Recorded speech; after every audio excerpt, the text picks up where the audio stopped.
The fire flickers low in the hearth of a 17th century workshop, casting long, amber shadows across the stone floor that echo the steady passage of time.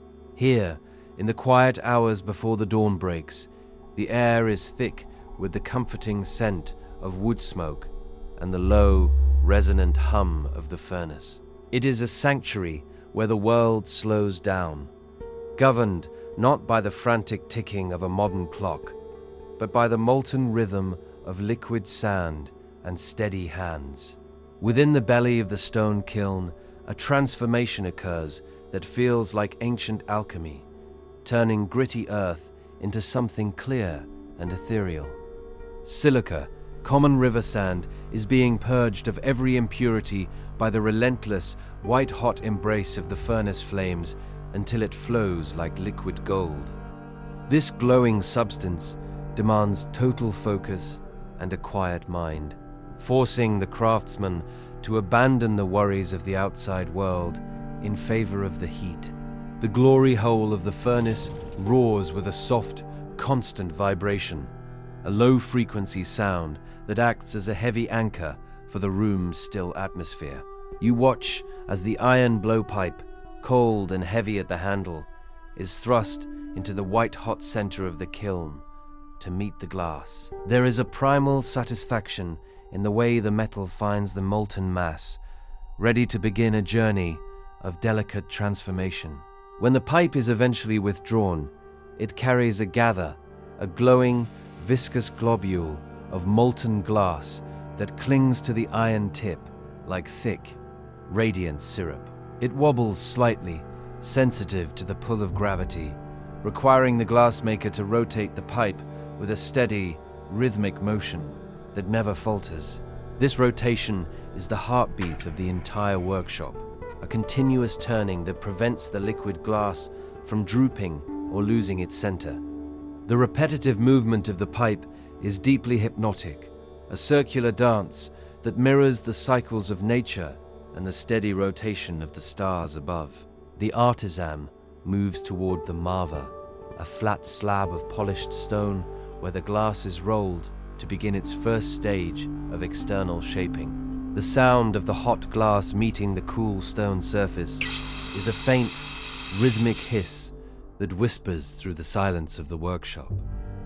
As the glass touches the marva, it begins to form a delicate skin, a subtle tension that will eventually hold the vessel's final elegant form. The glassmaker's hands are steady and sure, guided by decades of muscle memory and an intuitive understanding of how the heat moves through the material.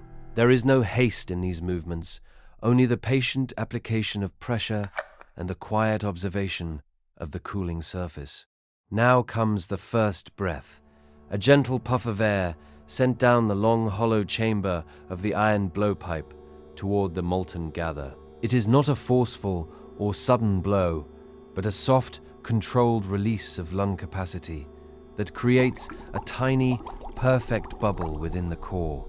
This bubble is the soul of the vessel, a pocket of captured air that will expand and contract exactly as the artisan dictates. The glass responds to this breath like a living thing, swelling slowly with a grace that is both incredibly fragile and surprisingly powerful. In the 17th century, the quality of this glass depended entirely on the purity of the potash or soda ash mixed into the initial batch. Venetian masters on the isolated island of Murano had long guarded the secret of Cristallo, a glass so clear it rivaled the finest minerals.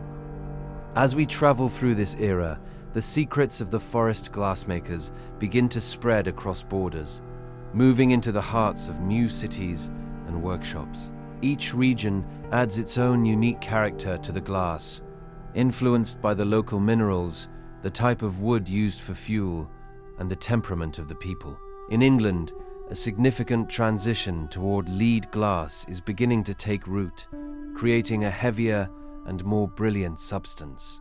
This new lead glass catches the flicker of candlelight in a way never seen before, refracting the light into a spectrum of soft, dancing colors. It stays workable for a longer period of time, allowing the artisan more opportunities to manipulate its cooling form without returning to the fire. Watch as the glassmaker uses a pair of jacks, large metal tweezers, to constrict the neck of the expanding glass bubble.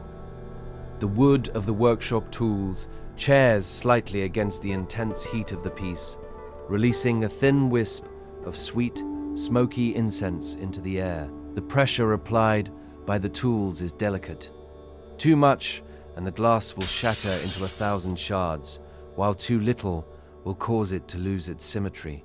This perfect balance is the very essence of the craft, a meditative state where the maker and the object become one. Every few minutes, the piece must be returned briefly to the glory hole to regain its pliability and its glowing orange warmth. This back-and-forth journey is a slow, methodical pendulum that marks the progression of the work, grounding the observer in the immediate present moment. The heat of the furnace provides a brief flash of intensity before the artisan returns to the bench for more quiet, detailed shaping. As the vessel grows in size, a punty, a solid iron rod, is attached to the bottom of the piece with a small, strategic dab of hot glass. This allows the glassmaker to crack the vessel off the main blowpipe, effectively opening the top so they can create a rim or a lip. The snap of the glass as it breaks free is a sharp, clean sound that punctuates the low, constant rumble of the kiln. It is a moment of profound transition where the abstract bubble of glass finally becomes a functional container, ready to hold the weight of liquid. To create a foot for a goblet, a second, smaller gather of molten glass is brought from the furnace and dropped onto the base. It is flattened with a wooden paddle until it forms a stable, circular foundation that will support the elegant, tapering stem. The artisan's movements remain slow and deliberate, designed to conserve energy and maintain the specific temperature of the glass throughout the process. There is no rush here, only the steady application of heat, the pressure of wooden tools, and the patient observation of the material's cooling. As the glass cools, its color shifts from a brilliant white to a soft, glowing orange, and finally to a pale, translucent amber. This cooling cycle is the ultimate governor of the workshop, dictating with absolute authority when the artisan must move and when they must wait. Once the shaping is finally complete, the finished vessel cannot simply be set aside on a table, or the internal stresses would cause it to explode. It must enter the lair, a long, cooling oven, where the temperature is lowered with extreme gradualness over many hours or days. This vital process, known as annealing, allows the frantic molecules of the glass to settle into a stable, permanent, and stress-free structure. It is a slow, invisible descent from the violence of the furnace into the absolute stillness of the finished form, a transition into a state of rest. Imagine the thousands of vessels that have passed through these cooling cycles, each one carrying the literal breath of a craftsman from centuries ago. The glass we see in museums today is a frozen moment of 17th century life, held forever in a delicate, transparent cage of cooled silica. The shadows in the workshop continue to lengthen as the fire is banked for the night, the glowing embers providing a soft, dim light. The day's labor is finally done, and the finished pieces sit in the dark of the lair, slowly reaching the temperature of the stone. There is a profound sense of peace in this completion, a feeling that something beautiful has been successfully coaxed from the chaos of the flames. The frantic energy of the modern world fades away entirely, replaced by the cool, smooth surface of the finished glass and the silence of the night. As you watch the last light fade from the workshop, let your own breath mirror the slow, rhythmic expansion of the glass.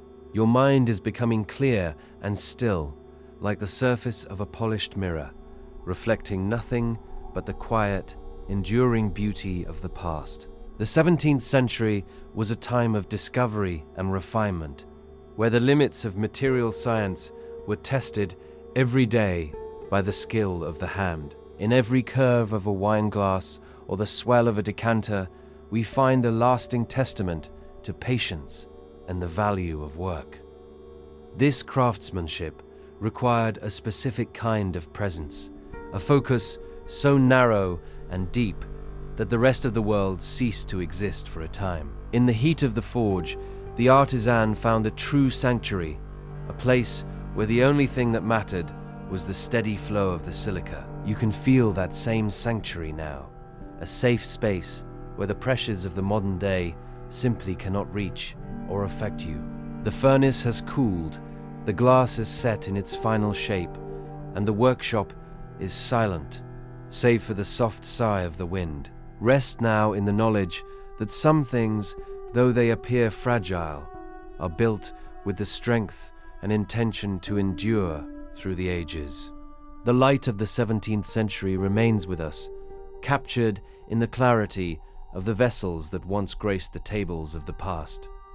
The rhythmic turning of the pipe has stopped, and the heavy iron tools have been laid to rest on the wooden bench for the night. The artisan has walked away into the darkness, leaving behind a legacy of transparency, light, and the quiet power of a single controlled breath. Every vessel is a story of heat and patience, a narrative written in the language of cooling minerals and steady, unwavering human focus.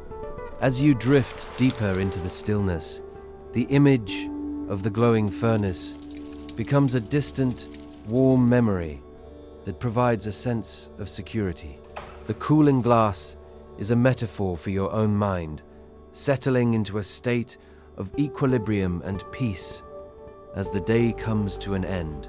There is nothing left to shape, nothing left to blow, and nothing left to do but embrace the heavy, comforting weight of sleep.